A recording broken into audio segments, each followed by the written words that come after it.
अगस्त 2025 में 30,000 के अंदर पाकिस्तान में आप अपने लिए एक बेस्ट फ़ोन ढूँढना चाह रहे हैं, बिल्कुल सही वीडियो पे क्लिक किया आपने। आज पूरी वीडियो में प्रॉपर सब जो मैंने बहुत सारे ऑप्शन तो 30,000 से नीचे पाकिस्तानी मार्केट में काफ़ी ऑप्शन है। मैं 2 ऑप्शंस को चूज़ किए हैं। एक तो आप वो लोगों ने ऑब्वियसली मेरा वीवोटेल नोट 23 का रिव्यू वगैरह वो सब पहले देखा होगा। तो जो मैंने 2 ऑप्शन चूज़ किए अभी करंट अगस्त में वीवोटेल नोट 23 और आईटेल S25। आज की वीडियो में दोनों मोबाइल का कंपैरिज़न करेंगे, इनके सारे स्पेक्स कंपेयर करेंगे, ये सारी चीज़ें कंपेयर करेंगे कि इन दोनों में से कौन-सा 30,000 के अंडर बजट देंगे। स्पेशली आईटेल S25 अभी आज़ादी सेल पे प्राइस वगैरह पे 6128 वाला वेरिएंट 27,000 में मिल रहा है, मतलब जो उसके हिसाब से काफ़ी वैल्यू फॉर मनी हो जाता है। और उसमें जो 8128 वाले वो 29 या 30,000 का मिल रहा है, वो वैसे ही सिर्फ 2 GB रैम की वजह से वर्थ इट नहीं है इतना, उससे कोई ऐसे फर्क इतना पड़ता भी नहीं है। तो 27 में और वीगोटेल नोट 23 भी अब तो प्राइस पे डिसकंटिन्यू हो गया, वैसे कुछ जगहों पे अभी भी मिल रहा है, वो भी 27 तक या 27,500 इतने में वीगोटेल नोट 23 मिल रहा है। तो दोनों की मतलब प्राइस भी ऑलमोस्ट सिमिलर है। तो आज की वीडियो में पूरेंगे स्पेक्स वगैरह सब चीज़ों को कंपेयर करते हैं और कुछ ऑनरेबल मेंशंस हुई दूसरे वगैरह उनको भी बीच में डिस्कस कर लेंगे। चलिए वीडियो की जानब पढ़ते हैं।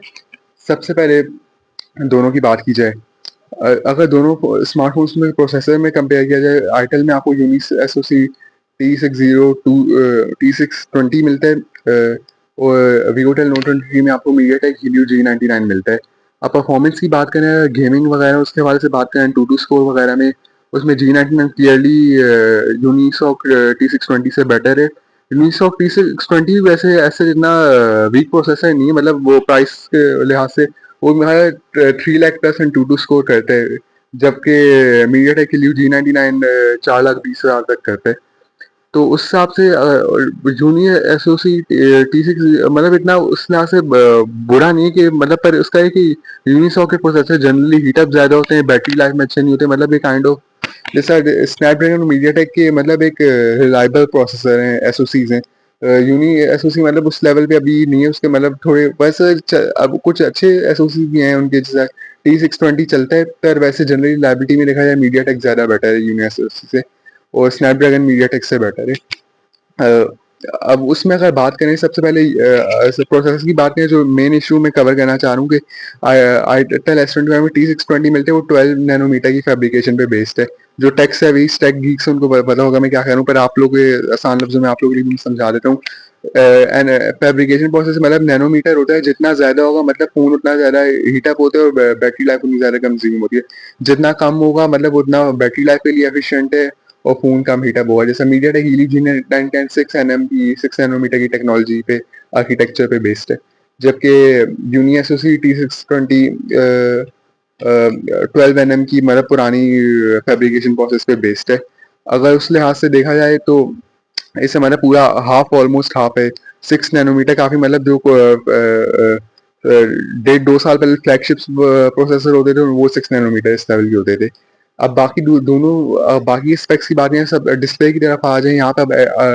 प्रोसेसर के मामले में तो वीगोटेल मतलब आईटेल को बीट करते हैं, डिस्प्ले के मामले में मतलब आईटेल एब्सोल्युटली डोमिनेट करता है वीगोटेल को। आईटेल में आपको super AMOLED display with in display fingerprint scanner सिर्फ 27,000 में आपको मिलता है, और वो भी 120 हर्ट्ज रिफ्रेश रेट के साथ। खैर 120 हर्ट्ज रिफ्रेश रेट वीगोटेल नोट 23 में भी है, पर वीगोटेल नोट 23 में 120 हर्ट्ज रेट मतलब आईपीएस एलसीडी डिस्प्ले के साथ है, पर उसमें फिर फुल एचडी डिस्प्ले है। बाकी मतलब फुल एचडी डिस्प्ले दोनों में, 120 हर्ट्ज दोनों में, पर जो बिल्कुल मतलब उसमें ऑब्लिटरेट कर देते हैं इस फैशन में कि आईटेल S25 में आपको सब मतलब सिर्फ 27,000 के अंदर मतलब मेरे ख्याल से वाहिद फोन है जो आपको AMOLED display with in display fingerprint scanner के साथ दे रहे हैं। तो इसमें मतलब डिस्प्ले के मामले में एयरटेल S25 बिल्कुल क्लियर विनर है। बाकी अगर दूसरी बात करें, 27,000 में आपको दूसरा ये फ़र्क मिलता है कि आईटेल S25 आपको 128 जीबी इंटरनल स्टोरेज के साथ मिलेगा, जबकि वीवोटेल नोट 23 आपको ह्यूमंगस 256 जीबी इंटरनल स्टोरेज के साथ मिलते हैं 27,000 में। मैं 256 जीबी फ्लैगशिप वगैरह जो लाख रुपए से ऊपर के मोबाइल होते हैं उनमें आ रही होती है, मतलब 27,000 में सिर्फ 256 जीबी, वो भी यूएफएस स्टोरेज। खैर आईटेल S25 उसमें भी यूएफएस 2.2 स्टोरेज है, स्टोरेज दोनों में यूएफएस है। उसके बाद में मतलब अगर स्टोरेज के मामले में इन चीज़ों में देखा जाए, यहाँ पे वीवोटेल नोट 23 क्लियरली बेटर है। भाई कैमरास की बात करें, अगर कैमरास में आईटेल में मेरे हिसाब से बैक कैमरास में देखा जाए ऑलमोस्ट मेरे ख्याल से सिमिलर बराबर ही है, पर अगर फ्रंट कैमरा में देखा जाए आईटेल की क्लियरली बेटर है, क्योंकि फ्रंट कैमरा आईटेल की सेल्फी 32 मेगापिक्सल की है, वीगोटेल नोट 23 की आई गेस 13 या 16 मेगापिक्सल है, मेरे ख्याल से 13 मेगापिक्सल है वीगोटेल नोट 23 की। उससे रिजल्ट्स भी अगर कंपेयर किए जाए, मतलब सेल्फी के मामले में वो आईटेल S25 क्लियरली बेटर है। बैक कैमरा की बात की जाए उसमें मतलब 50-50 कह सकते हैं, उसमें भी अगर मैं स्लाइट एज देना चाहूँ तो मैं आईटेल S25 को कैमराज में, बैक कैमरा में भी स्लाइट एज दूंगा, तो मैं कैमराज में भी आईटेल S25 स्लाइटली बेटर है। बाकी अगर बात, उसमें चार्जिंग दोनों में सेम है, 18 वॉट की बैटरी सेम है, 5000 mAh, और बाकी ये इन सब का और अगर इनके एस्पेक्ट्स की बात की जाए, ऑपरेटिंग सिस्टम ये दूसरा एस्पेक्ट है। वीगोटेल नोट 23 में आपको बिल्कुल क्लीन वनीला एंड्रॉइड मिलते हैं, बगैर ब्लोटवेयर, वो अल्लाह माफ करे कैसे कैसे ऐड आ रहे होते तेलो वगैरह के उस टाइप के एड्स आ रहे होते टेक्नो इन्फिनिक्स वगैरह में, उस मतलब आपको यहाँ पे क्लीन एक्सपीरियंस बिल्कुल मिलता है स्टॉक एंड्रॉइड वीगोटेल नोट 23 में। वेयरएज आईटेल S25 में आपको इन्फिनिक्स टेक्नो आईटेल ये सिस्टर ब्रांड है सारे, इन सब में मतलब वही एड्स वाली और ब्लोटवेयर वाली ऑपरेटिंग सिस्टम मिलता है। ऑपरेटिंग सिस्टम में देखा है वीगोटेल नोट 20 क्लियरली विनर है, क्योंकि यहाँ पे कोई स्किन ही नहीं है, बिल्कुल स्टॉक एंड्रॉइड है वीगोटेल। खैर मतलब अपना ये फोन भी ओईएम खुद बनाते ही नहीं, इम्पोर्ट करते, तो ये स्किन ऑपरेटिंग अपना कहाँ से बनाएंगे, वो भी ऑब्वियसली दूसरा वही स्टॉक एंड्रॉइड इम्पोर्ट करके वो जो चाइनीज मैन्युफैक्चर से आता है। बाकी अगर यही था अब इनके कुछ वो, अब मैं फाइनल वर्डिक्ट की जानिब बने कि दोनों मोबाइल में से कौन सा बेटर है, मेरी रिकमेंडेशन क्या है, मेरी पिक क्या है।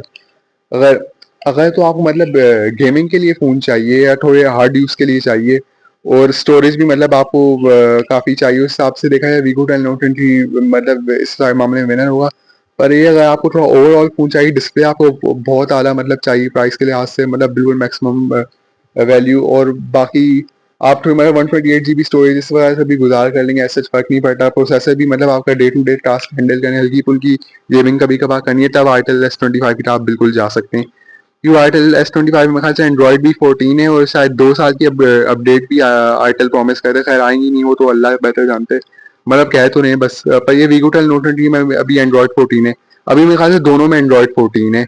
बाकी वीगोटेल नोट 20 का भरोसा नहीं है, अल्लाह भरोसे, अब आना चाहे तो आ सकती है, बाकी आईटेल वाले कह रहे हैं आएंगी, वो भी अल्लाह भरोसे, कुछ कह नहीं सकते। तो ये यही था। अगर मेरी रिकमेंडेशन की बात करें, मैं इसमें इन दोनों में पहले, अगर अगर आप यही मुझसे चीज़ क्या कहते हैं 5-6 महीने पहले पूछते, मैंने रिव्यूज में भी देखा ना, मैं वीगो नोट 20 को प्रेफर करता।